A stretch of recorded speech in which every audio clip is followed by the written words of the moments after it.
আসসালামু আলাইকুম দর্শক, সবাই কেমন আছেন? চলে এলাম বিশেষ একটি আয়োজন নিয়ে। আজকে করে দেখাবো খাসির মাংসের কাচ্চি বিরিয়ানি। দেখুন কি পরিমাণ সফট আর জুসি হয়েছে মাংসগুলো। আমার চ্যানেলটি 1000 সাবস্ক্রাইবার ক্রস করেছে, এটা আপনাদের কারণেই হয়েছে। আপনাদেরকে অসংখ্য ধন্যবাদ যারা আমার চ্যানেলটির পাশেই রয়েছেন। সবসময় পাশে থাকার আমন্ত্রণ জানিয়ে আজকে রান্নাটি শুরু করছি। তো প্রথমে আমি একটা পাতিলে মাংসগুলো সুন্দর করে বিছিয়ে নিয়েছি। এখানে হাড় চর্বি সহ 800 গ্রাম ওজনের খাসির মাংস নেওয়া হয়েছে, বড় বড় পিস করে নেওয়া হয়েছে মাংসগুলো। তো প্রথমেই দিচ্ছি রাঁধুনির বিরিয়ানি মশলা। আমি এখানে প্রায় 3 টেবিল চামচ পরিমাণ বিরিয়ানি মশলা দিচ্ছি লবণ স্বাদ মতো। আমার হাতের মাপেই দিচ্ছি, কারণ আমার হাতের মাপই আমি এখন রান্না করতে পারি। দিয়ে দিচ্ছি পেঁয়াজ বেরেস্তা, প্রায় 5টি মাঝারি সাইজের পেঁয়াজ বেরেস্তা করে নেওয়া হয়েছে।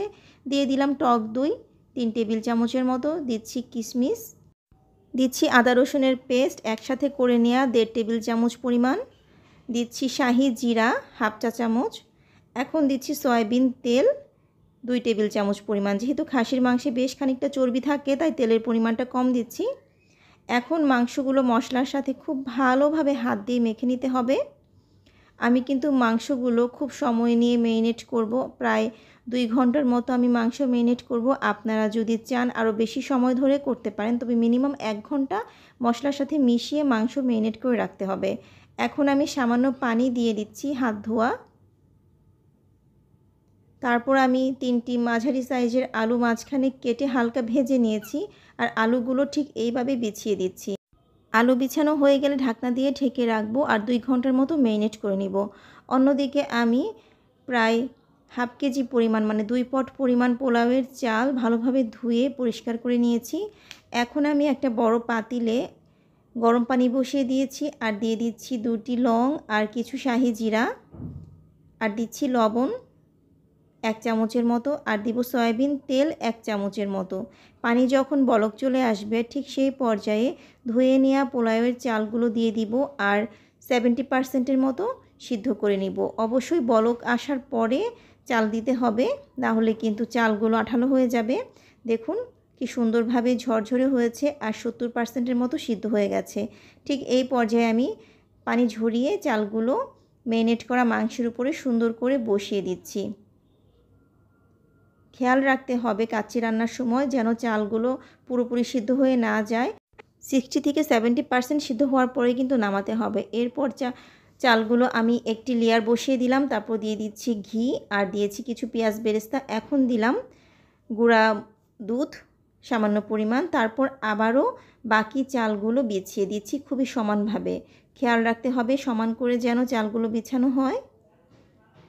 2টো লেয়ার করতে হবে। এরপর এই লেয়ারের উপরে দিয়ে দিব কাঁচা মরিচ, কিশমিশ, পেঁয়াজ বেরেস্তা, আর দিব গুলে নেওয়া হাফ কাপ পরিমাণ দুধ। দুধ দিলে উপরের চালগুলো কিন্তু ড্রাই হয়ে যাবে না, এই জন্য দুধ দিতে হবে। আমি এখানে গুঁড়া দুধ দিয়ে দিচ্ছি প্রথমে, তারপর আমি গুলে নেওয়া দুধ দিয়ে দিয়েছি।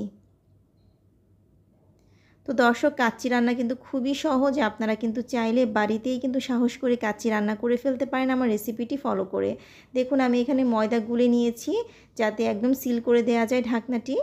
ঠিক এইভাবে ময়দা গুলে আস্তে আস্তে লাগিয়ে নিয়ে ঢাকনা রেখে চাপ দিয়ে বসিয়ে দিব।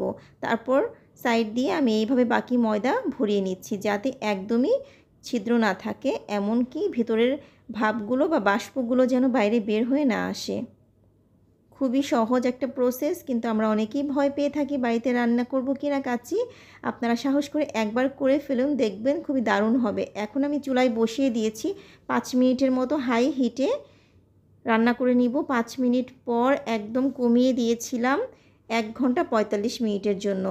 1 ঘন্টা 45 মিনিট চুলার আঁচ একদম লো করে দিয়ে বসিয়ে রেখেছিলাম। তো 1 ঘন্টা 45 মিনিট পর ঢাকনা খুলে দেখতে পাচ্ছি খুবই সুন্দরভাবে হয়ে গেছে কিন্তু আমার ঝরঝরে কাচ্চি বিরিয়ানি। দেখুন দর্শক কি সুন্দর হয়েছে, আর চালগুলো কিন্তু খুবই ঝরঝরে রয়েছে। খুবই দারুণ একটা স্মেল বের হয়েছে, একদম রেস্টুরেন্টের মতো দারুণ হয়েছে কাচ্চি। আপনারা কিন্তু বাড়িতে অবশ্যই ট্রাই করবেন, আর কেমন হলো কমেন্ট বক্সে জানাবেন। আমার রেসিপিটি ভালো লাগলে নতুন নতুন ভিডিওর জন্য চ্যানেলটি সাবস্ক্রাইব করে পাশেই থাকুন। আর এতক্ষণ দেখার জন্য সবাইকে অসংখ্য ধন্যবাদ।